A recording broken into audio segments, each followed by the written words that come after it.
Hello, welcome to earnings call number 2 for this week. We've got some new companies that are having earnings after the close today that we want to talk to you about, and we're very happy to be here once again. It's Peter here with my good buddy Mike and my other good buddy Jared. I felt like remember the old Newhart show? It's my brother Daryl, my other brother Daryl. Anyways. Oh yeah. All right. I remember that show. Felt like I was saying that. Jared's like, absolutely not. I have no recollection before your time, of that. youngster. All right. That's too old of a reference. Never mind. All right. We've got 3 earnings we're going to talk about. There's a bunch of earnings today. We're going to focus in on, in order of appearance, we'll have Qualcomm, Hood, and IonQ. So Qualcomm should be released right at 4 p.m., right as the market closes. And then we're going to have IonQ and Hood coming out at 4:05. So that's what it looks like for today. We'll start with Qualcomm, everybody's favorite. I don't know what to call them. I think of them as a handset phone company, but they've morphed into a semiconductor company. They do all sorts of things. They're pseudo telco equipment / chip manufacturing. They've got all sorts of initiatives that they do out there, and it allows them to deliver all sorts of revenue. This is a pretty large global company. It's expected to deliver about $10.7 billion in revenue when they report at 4 o'clock, and about $2.86 in bottom line. As a trader, this is a company that typically, I don't know, struggles to get volume, but when it does move, it can move really, really Very well. nicely. So this is one that, again, most of the time it's going to be very boring, but when it does go, there can be some great days. I have, unfortunately, a very bad, I had a day where I was convinced Qualcomm can't go down any lower, and I kept trying to go long this thing, and I just lost all day. Probably took a dozen trades trying to go long, and the thing was just short. So lesson learned for me. That was many a moon ago. However, we're going to take a look at what we think Qualcomm can do today. I'll hand it over to Mike to take a look at some history and what's to expect. Yeah, so funny you bring up that they are positioning themselves in various different sectors, because that's some of the major news, right? And if we look at the daily chart, it was that day, October 27th, that they secured a $2.4 billion agreement to acquire Alpha Wave Semi. And this was done so that they can strengthen their AI and data center positioning so that they can compete with the likes of AMD and NVIDIA, along with some of their other interface chips to kind of compete. And that's what really spiked, like you were talking about, Peter. When QCOM gets the volume, they will move, and they are a very good intraday trader. But you need the volume, because if you don't have the volume, you better look out, because it is a rough stock to trade. They also still issue an 89-cent quarterly cash dividend, which is quite strange for a semiconductor / company in that space. They want to get back to their shareholders. What investors are watching this is going to be the revenue and earnings per share that you mentioned in the performance. Are they able to diversify into all these different sectors, whether it be their automotive sector, their AI sector, their data sector, the chip sector, their phone sector, right? How are they able to generate revenue, and what's the performance around that? They also are going to be looking for guidance about the strategy for how they are going to integrate and operate this AI inference chip that they're coming out with. If we look at the chart, it's pretty sideways till we got that big news about acquiring Alpha Wave that kind of broke it out. And then ever since, that candle is basically our resistance and support. And you can see today the stock has traded nicely up to about the center of that candle. And we're going to kind of see here about what the earnings got to say. We'll see if we can't hold this level or if we lose it or if we break out from that candle there. Within the community, we don't trade it all that much, except when volume comes in and there's a catalyst. Then we get very, very interested in the stock. So with that, Jared, I'll turn it over to you. All right. Thank you, Mike. Yeah, so this is our first earnings for this YouTube live event. So I'll just quickly go over the expected move and talk a little bit about how the options are positioned going into earnings. The stock today rallied significantly, so kind of makes it challenging to mark the expected move early in the session because obviously the price has changed quite dramatically over the course of the session. We're looking at about a 182.50 close at this moment. We'll see if there's any last minute movement before we wrap up the day. But I've gone ahead and marked the approximate expected move, which should be sitting around plus or minus 11.5. And when we think about a 182.50 stock, 11.5 expected move, we're probably going to be considering about a 6 to 7% volatility reading going into earnings. Not super high, but I would say in line with some of the semiconductor volatility reads that we've had so far this cycle. Um, you'll notice the 11.6 is coming from this upper option series as far as the implied volatility. So if you're ever looking to get that number, you can always use a platform that has it displayed. And you can also price out what's known as an at the money straddle. In this case, it's showing about 11. I usually go with the platform over the actual pricing, but it's a rough estimate of the expected move. And as far as where the options are positioned, I'm kind of looking both at volume and open interest right before the session closes out. You'll notice my eyes kind of gravitate towards the call side of the market, where there tends to be a lot of trade going on around 190, and then even though it's outside the expected move, right at 200. So as we saw with that large announcement session, the stock is easily capable of trading to 200. It's mostly a matter of does the earnings price that in accordingly. So 200's probably a double of the expected, a little bit less than a double, but it would still be an amazing price target if those call open interest and volume were to kind of be leading the announcement. So for the purposes of getting ready for that move, I would have your upper expected move marked at about 193.50. Once again, if we close at 182.50, you can move it up to approximately 184 and just kind of set it there. But we're mostly just trying to figure out where the stock's closing so we can get a more accurate sense of the expected. And then to the downside, 11.5, that would bring us closer to about 171. So just kind of making some mild adjustments to the previous marked expected moves, but overall, we're kind of looking in the short-term technical range, and we're actually looking inside of that large session with the understanding that there are some positions a little bit further and maybe even protecting that announcement. So that's all I got for now. Back to y'all.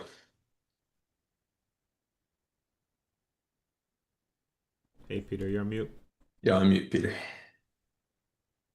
I'm talking to myself. All right, I was saying, sorry. That brings us to number 2 on our list, which we can handle either IonQ or Robinhood. I'm going to see which one pops up on the screen next. And we'll talk Oh, about that one. what are you doing to me? What are you doing to me? Well, you got to pick one. Hood. All right, Let's go Robinhood. Hood. Robinhood. The thing I like best about Robinhood is this is essentially it started as a trading company that they didn't pioneer the no fee model, but they did actually live up to their namesake in bringing low cost trading to the masses. So, like Robin Hood, who was robbed from the rich and gave to the poor, to me, Robin Hood really came to preeminence when the whole meme stock revolution started, and of course, GameStop, which pretty much everybody here is probably familiar with, that just went crazy for a period of time. And so much of that volume was being traded over Robin Hood that they actually pioneered a couple of different areas which weren't so Robin Hood like. For instance, limiting your ability to sell your positions and locking people into positions well without their prior awareness, which they got around, but they had to do that because of short-term cash flow issues, which they since resolved. Anyway, since then, Robinhood has diversified their business model not only to provide stock trading, but options, crypto, and all sorts of other areas where they're now doing corporate support, for example, especially for a lot of these companies that are doing crypto treasury strategies where they'll actually manage those inventories, and that provides a lot of downstream and back end revenue for them. So it's been a real good story, and Robinhood has been, an interesting trading stock, where it's another one of those that is better trading than Qualcomm, I would argue, but not always one of the ones that you might want to keep an eye on. On any given day, it can trade well, but you're probably getting one day out of 4 or 5 that gives you something that you really want to pay attention to. You just never know which one out of the 4 or 5. So I know there's a number of people that watch this all the time. I can't blame them. It's been an interesting stock. It's certainly had good price appreciation. What we need to know is, well, what's on the radar for this earnings and what's going to come next? You know who can tell us that? Mike. Yeah, so Robinhood, one of the big things in this last quarter that occurred with Robinhood is that they joined the S&P 500. So if you look at the chart, you can see that big volume bar down there on September 19th. That was the day before they actually joined. And so the stock started being traded differently, and now it's one of the top performing stocks, as Jared rightly pointed out earlier today, in the S&P 500. It opened up at the beginning of the year down around $38, and now you can see we're trading at about 143 as we speak right now. But along with joining the S&P 500 and becoming one of those big companies, guess what typically happens? Somebody wants to come and sue you or do some type of investigation upon you. So the Florida Attorney General is actually probing Hood for misrepresenting the low-cost trading that they go out there. So is it a big thing? Probably not. Every big company gets sued and the government after them to see about their business practices. So not a huge thing, but it is still major news. And the other thing that occurred, they launched a tokenized US stock and ETFs for European Union consumers. So another area that they were able to expand to, this allowed for growth and revenue to come in. So what are investors looking for? They want to know how you're converting all that new revenue in the crypto, the tokens, the mortgage products. How are you getting revenue growth out of that, right? What are the trends in your customers? How much are they using your platform? And what are the deposits to your platform? So they want to know that. And then because it's a new lawsuit, they also want to know, hey, what are you doing about this lovely Florida probe that's going on? As far as the chart, upward. I mean, you can see it. We kind of, after it joined the S&P 500, you can tell candles got a little bit bigger than what they had been previously in the year. And we set up a high up near 153. And we've set the low of the range down around 121. These are kind of your resistance and support levels. Again, we're trading right now a little bit on the upper bound of that range, but it'll be interesting to see how earnings or how the stock reacts to the earnings released today. As Peter mentioned, this stock does get traded pretty frequently within the community. It all depends, though, about what day of the week it is. Sometimes it trades really well, sometimes not so much. But we do have quite a bit of the community that keeps it somewhere on their watch list. And then last earnings, the stock gap down. But it didn't really have a giant move in any way, shape, or form. So we got a gap, and then I just kind of traded in there. So be interesting to see what we get out of it this time. Over to you, Jared. All right, perfect. Yeah, so I'm going to go ahead and start with the option side of Hood immediately because the expected move is actually changing a little bit as we speak. Right before we came on, I had this marked at about 12.5 for the stock as it was prior, and it's looking like it's going down a little bit in value. Not necessarily typical to see that, and maybe it's just a short-term read, but I wouldn't want to see how we close out here with the understanding that it's probably just kind of in flux right now. Um, as far as the option positioning is concerned, we have some high open interest on the put side of the market sitting at 135 and 130, just your psychological prices. There's also a little bit of a higher interest at 140, kind of sits on the way to the lower supports. So I'd be curious if they're positioning for the potential of a move down, while there's still theoretically other positions available for breakout. If you look at the call side of the market, I would say this is still the heavier side with high open interest and high volume today at both 150 and 155, potential even to 160. So if we do get a clean breakout, we could even shoot for a slightly higher price. As far as the numbers for the expected move, as I mentioned, they're kind of changing as we speak, but assuming we can kind of pin the stock to about 142.50 at the close, higher or lower, originally it was about 12.5. If it happens to close closer to 12, that would really just adjust it down slightly to the all-time high, sitting at 154.50, and the regular session high at 153.80. I would also bring the support up by 50 cents, or the expected move, sorry, not the support. Really, it just kind of encapsulates the trading range. So it's not too difficult to kind of see where your support and resistance is. It fits with the expected move, but I would keep in mind the call side of the market wants to see 160 max. And on the downside, the put trade was sitting a little bit heavier, all the way down to about 130. And there's still some interest even lower, but we're starting to fall beyond the expected. So we'll need to see what the reaction actually does and just kind of keep these $5 ranges in mind because, like most stocks, they're typically going to move more significantly if we can either clear or respect one of those prices even throughout earnings. So back to y'all. Okay, so that brings us to a third and final one, which is IonQ. So IonQ is sort of one of the granddaddy of quantum stocks.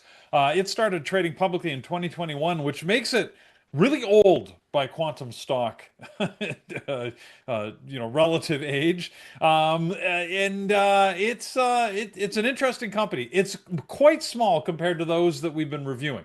Quantum in this quarter is going to deliver about 10.7 billion in revenue. Robinhood 1.2 billion. IonQ, we're only looking at 27 million dollars worth of anticipated revenue, and they're expected to lose about 26 cents a share. However, the quantum stocks, if you've been hanging around for any period of time, they've been trading quite well this year, and they're worth a little bit more attention than you might otherwise give them. This is not a revenue play. So normally we talk earnings, and we're looking to understand how big the revenue is. While, they are revenue generating and they do have commercially available devices, this, the quantum space is all about future potential and how they are developing new technology and going to be able to bring that to market in the future. So IonQ is an interesting. I don't honestly quite know what to expect out of it for earnings, but it's going to be news driven, right? How good of a story do they tell? How well do they match up with analyst expectations in terms of future and long term opportunities? So. Mike, I'm sure you've got some more detail for us. Yeah, it's interesting you say it's the story they tell, because I mean that's really what it's about, right? Very speculative sector right now in the quantum. It's all about those future potential, and currently it's what can you tell investors to make them confident that you're going to succeed in this area? So what has IonQ done? Well, they've actually have gone out and got an acquisition of Oxford Ionics to scale up their quantum ambitions. This is great because investors see, hey, you're spending money, you believe in this. When that news came out, it caused for the breakout. If you look at the chart here on September 12th, to where we were able to get above where the kind of high of the beginning of the year was in January. Right now, we're actually pulling back down to that, but this is going to be the key level where we're kind of sitting at right now. And I'm sure Jared's going to talk a little bit more about that. But the other thing they did, they completed a 1 billion equity offering. So they did offer that. And to support their claims, they actually demonstrated fidelity at an event with one of their 2-qubit gate products, whatever that may be. But it got the investors believing that what they claim is actually going to happen. What are the investors looking for? They want to see what revenue growth can happen in the quarter, and they want to know and see if losses are narrowing, because let's be honest, it's probably the company doesn't make all that much money. I think, Peter, you even mentioned, I don't think they've made a profit yet. So it's all about how are you closing down those losses? If you're doing that, then we're getting closer to being profitable, and my investment is safer inside of there. The other thing they want to know about is, hey, what is your roadmap to commercializing all this? And how is that going to translate into a real business? They're on the forefront. Tell us how we're going to do it. Goes back to the story making. Give me a good story that I can feel comfortable to part ways with my money. And that's what we're going to be experiencing in the call. That's what they're going to want to know about. As far as the chart, kind of went sideways for the most until that breakout in September. It got up, pushed up higher, but as I mentioned before, we are now pulling back to that breakout area and that breakout candle. So we'll see what can kind of happen there. As far as resistance and support levels, I marked that breakout area around 49 is kind of the support area, and then the resistance is up there at 65, right on its last kind of pullback after selling off, that it hasn't been able to set a new high yet over that. So that's going to be kind of our range that we're looking at, and we'll see how well that aligns with the expected moves. Last earnings, it gapped down afterwards, but it recovered. Not much going on with it after earnings. So turn it over to you, Jared. All right, perfect. Yeah, there's another one where the underlying option market is kind of changing as we speak. I think it's mostly a consequence of the intraday volatility. The stock right now is trading right around 55.50, and it was trading as high as 56 before it kind of faded just a moment ago.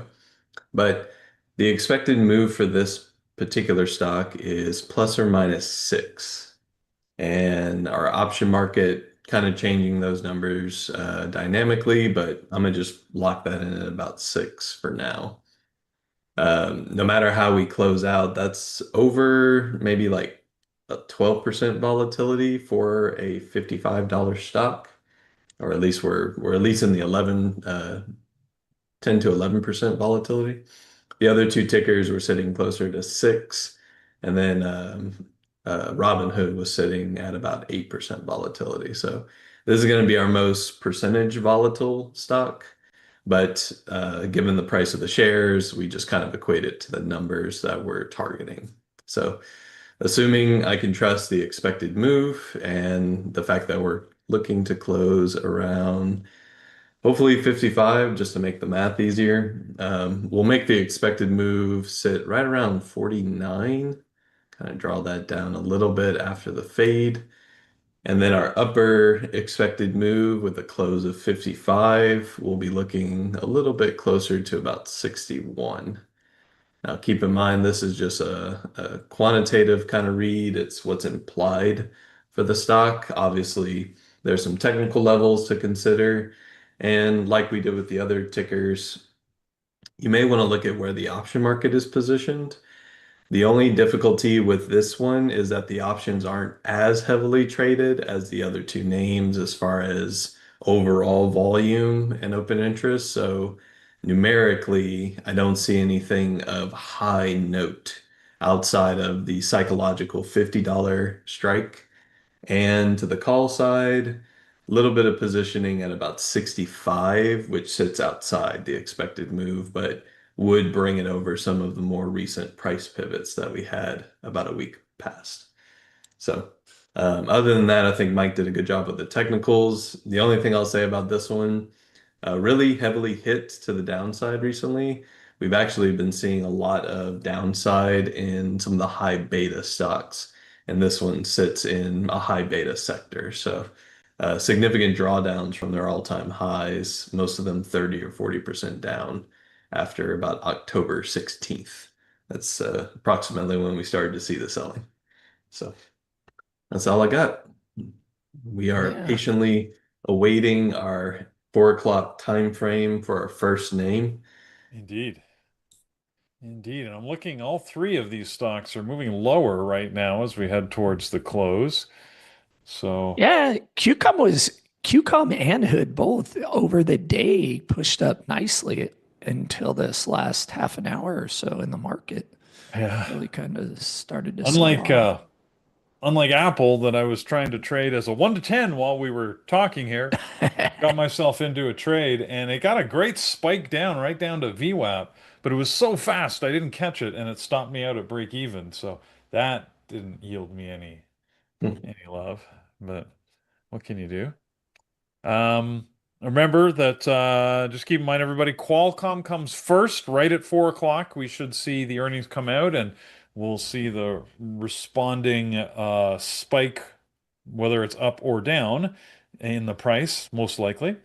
And then at 4:05, we have Hood and IonQ. Like I mentioned earlier, they're not the only ones to have earnings today. There's a whole bunch of others. You can find them all at tradingterminal.com. Check out the calendar. It'll show you the earnings calendar. The other one that is of interest to me, Snapchat is coming out at 4:10. That'll be a little bit later, but probably it'll be more interesting for tomorrow trading than it will be after hours, I expect. But we'll see how well these three play. As you could imagine, Robinhood is a little bit unknown as to how well it's going to trade, being in the first quarter that it's on Yeah, the S&P 500. It means it could get better than normal after hours trading here on earnings, maybe, in my opinion, anyways. Qualcomm typically doesn't give us a lot of great volume. But we'll have to wait and see. we'll see. Um, yeah. I got Benzinga news through Trading Terminal up. All So we'll right. see if we get the how close we get. All right. Well, there's the closing bell. So the problem is when you have earnings right at 4, sometimes it's hard to tell when it's just the closing throes of a stock versus earnings when it happens right then. But we had an initial little spike up. Now I see Qualcomm moving down, but now it's back. It's all over the place here. Now it's up again. Where are you going, buddy? They don't know yet. That would tell me that probably the numbers aren't yet out. You'll know when they're out. It'll pick a direction and move.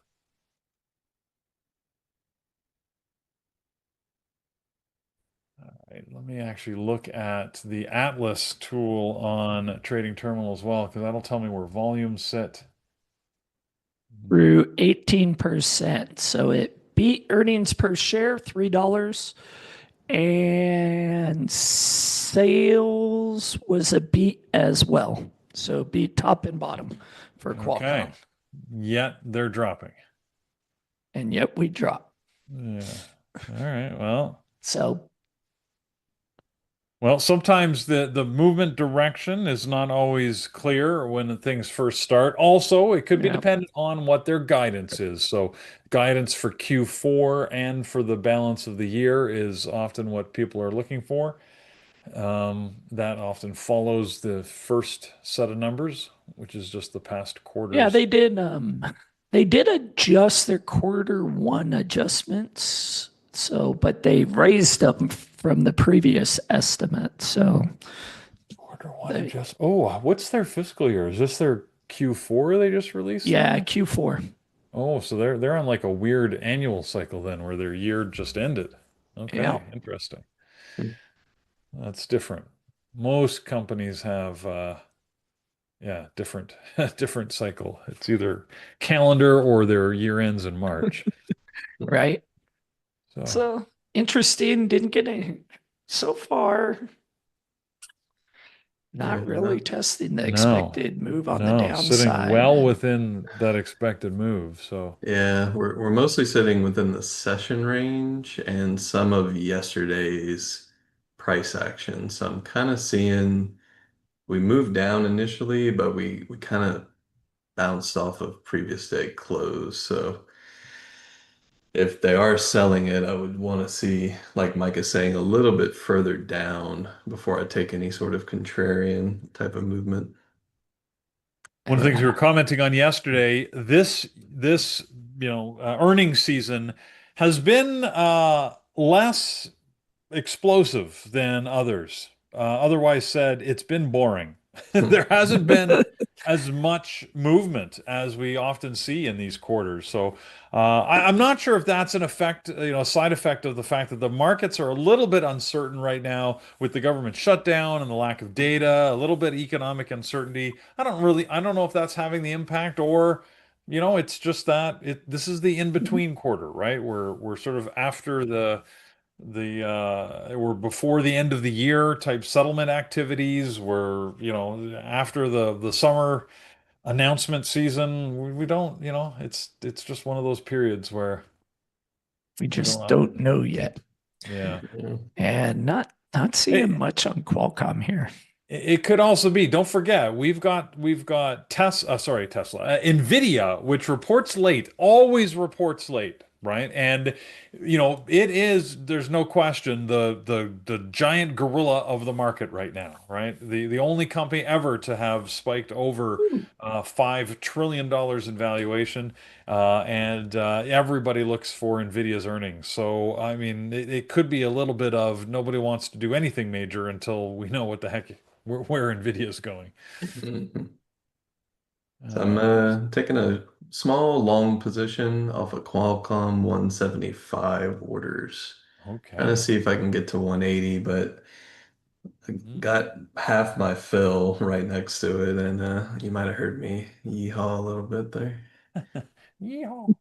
But it All does look right. like they're trying to reverse the reaction candle, at They're least trying getting to it get it back to there. the top side. I'm Hard to not, tell though. yeah. I'll leave it to you. Not something I'm going to trade. All right, guys, we're coming up in a few seconds. We should get Robin Hood and IonQ numbers coming out. Again, if they're to schedule, they should come out in about 5 seconds. Again, look to the chart. That's where you'll see it first. There you go. Yep, See, Hood Robin Hood dropped. reacted. Actually, but they both reacted in opposite directions. Let's see what we get. So, yeah. And Benzinga's talking about lift instead of giving me Hood. So Lyft, Lyft. Oh yeah, Lyft had earnings too. I didn't even realize that. I had to add that to my list. yeah. Oops. go. Quite Lyft not challenging doing much. build. Still waiting to hear or see anything off of Benzinga for Hood or IonQ. Yeah. IonQ moving higher, Hood moving lower right now, and Qualcomm not really doing much. IonQ heading up through 157. Yep. I don't have anything on Hood or IonQ, but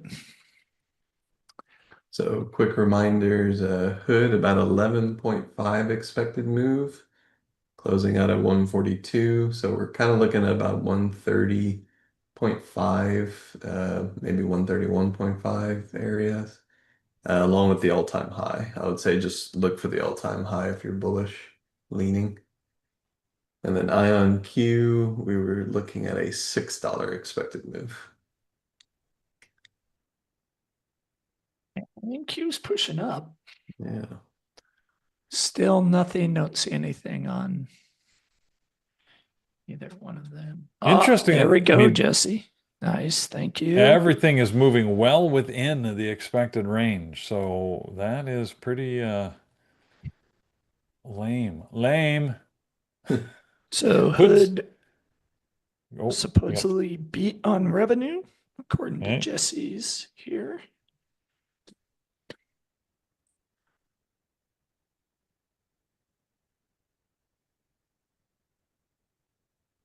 Not all quiet. Why'd you get all quiet? I don't see. There, IonQ still pushing. Still pushing. Kind of looking similar on Hood, trying to get out of the session range right now. That one actually looks a bit more divisively weak, Mhm. like it's trying to fill some bidders. Break down here through 135. Here we go. Hood on the way down. We got IonQ still pushing higher. Very quick snapbacks on Hood, unfortunately. you said 130, 150 now, right? Out with Hood. Yeah, with a close of 142.50, 11.5 expected move. Let's just say 131 should be the lower. Just trying to do quick math. Q, not much. QCOM is nothing in QCOM.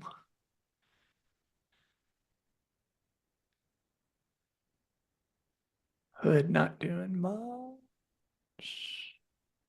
Here we got some movement down on IonQ. IonQ. Yeah, there's some gaps being filled on Hood.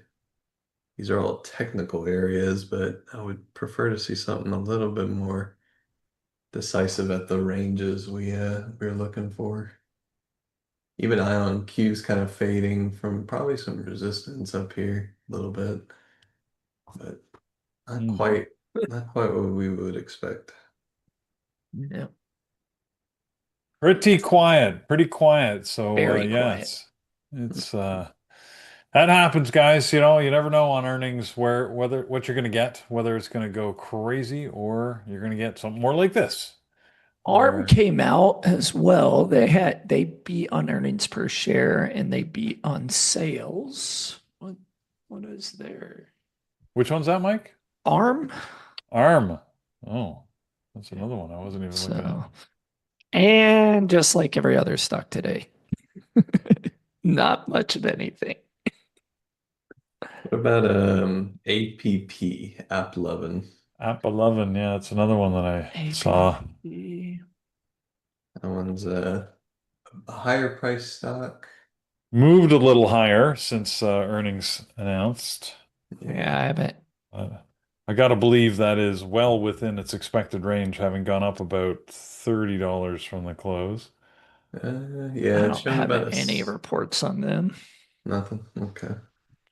Yeah, it's got about a $67 expected move. Sounds like a lot, and I guess it is about 10%, but Yeah. given its spread and the size of the shares, we normally don't trade it as effectively as the $100, $200 ranges. Nothing Yeah. like a $3 spread, $5, $3 Nothing, spread. and Go for getting it. filled on limit orders. Yeah, nothing Yeah. like it. Ooh, the stock that has been blacklisted. Snap. Let's see. Since somebody in the chat asked about it. Ooh, look at it. This little pop up here on Snap. So Robinhood beats earnings per share as well as sales. Finally came out a little bit Yep. late on Benzinga. 9 minutes, 4 minutes, 48 seconds. I gotta say, Snap is actually moving pretty Snap's well. actually moving. Yeah, I'm surprised. Yeah, look at that. All the way back down to below a $10 stock. Yeah. You You can got to hear the remember, these moves are all disdain. relative. Yeah. Hey, I'm Yeah. just saying. Yeah, that is true about like relative movement because we are seeing it's up about 15% right now, Yep, 13%. So 13. that's all measured from the closing price of the previous day. So All right. very relative to where things happen to be. Compared to like ARM that we were, I know, APP that we were looking at that, to move 15%, that's like $90. So, Mhm. Exactly. Snap putting in a big candle here. Qualcomm come right back down here. I trust that you got out of that, Jared. Yes, it was very difficult to get filled, so I Mm, had to bail at 177.50. okay. Still profitable, but not my Well, target. Not where and you that's want it that's to a be. good thing to mention. After hours trading, of course, the liquidity tends to be a little lower than we get, well, a lot lower than you get during the Mm. market hours. I'm looking at Qualcomm.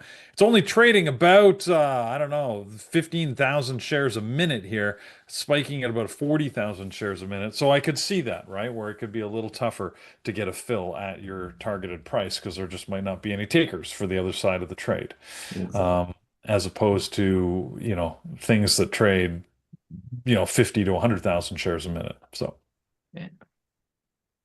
um, We're at yeah, 1.3 million like Snap is right now. yeah, we'll see. And that's interesting, isn't it? That Snap is, super high volume here, Yeah. especially like you said, yeah, trading 1.4 million shares a minute. That's see, no problem getting filled on that. Or it shouldn't be anyways. And it's a NYSE stock too, New York Stock Yeah. Exchange traded, so that's interesting.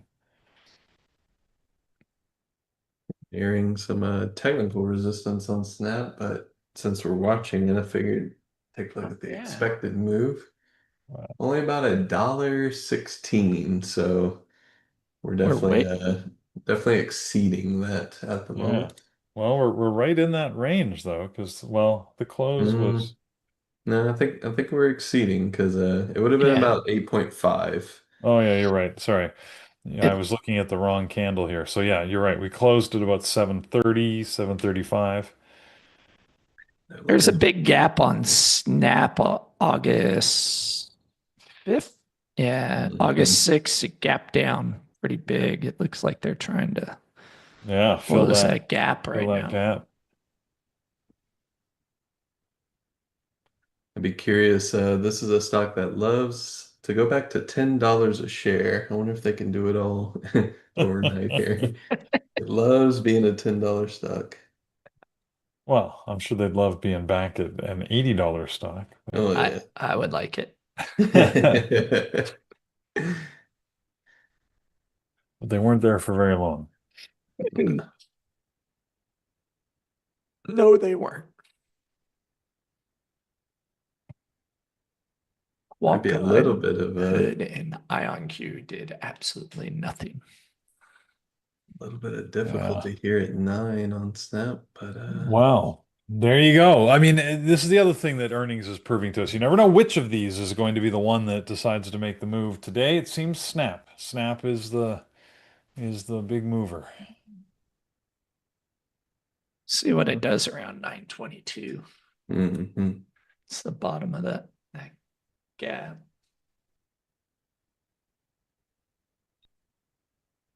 You could tell there's a little bit of hesitancy, but they're still buying, looking Yeah. for 9 to lift. See if we can't get through there.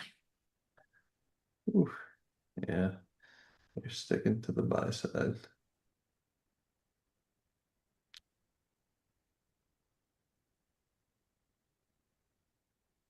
There we go. There's Back 9. again above 9. See if they can A lot hold of it. orders came in over it on Yeah. the bid side at 9 again.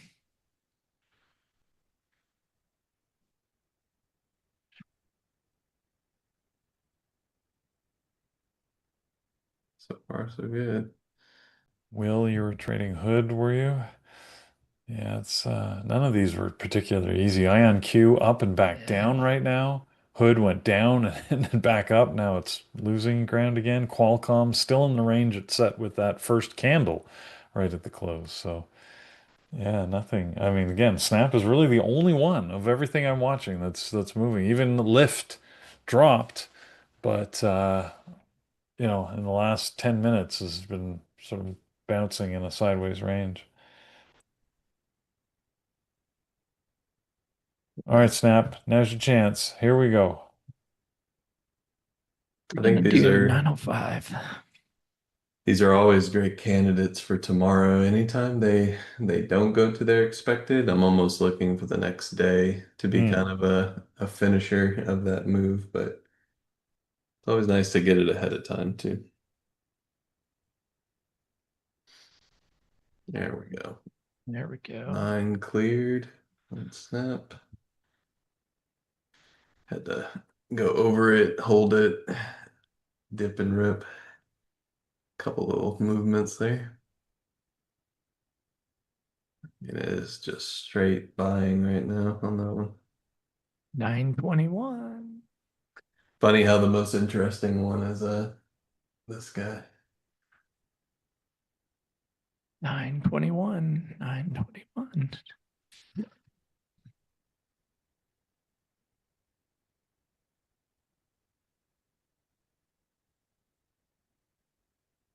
Just below that 922 mark. Hmm.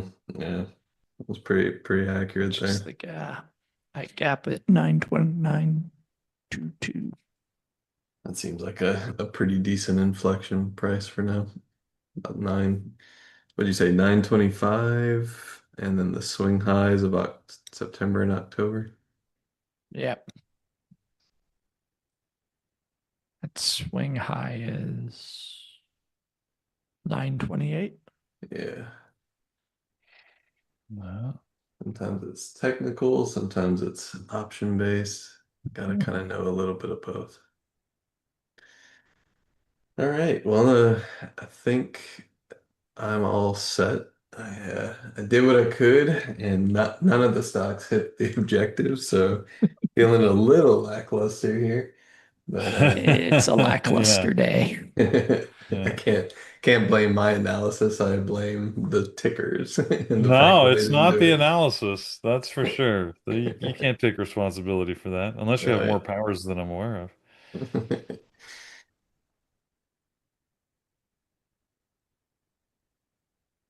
Man, look at that. 920. Yeah, a little bit of exhaustion there. I was kind of scouting that maybe for a quick fade, Uh, but I wanted it to hit 922 at least.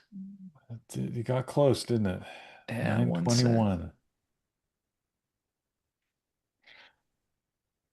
All right. Well, we can keep watching this. I think, guys, this is Yep. we've covered these things for earnings. Hopefully, if you did try and trade one, it worked out well for you. If you didn't, well, you know what? These are all learning experiences. I didn't try and trade any myself, so I'm just watching. Hopefully, you had a good earnings. Stay tuned right here. Don't forget, we do the pre-market show every morning. Carlos and I are here getting you ready for the markets every single day. We do earnings when we've got big company earnings. So this is the last one for this week, but stay tuned to the channel, variabletraders.com, and we always have new content coming for you. So thanks for being here. Take care. Thank you, Mike. Thank you, Jared. And of course, Carlos for managing everything in the background. Appreciate it, everybody. We'll call it a night. Take care. All right. Take care, everybody. All right. Thanks, everybody.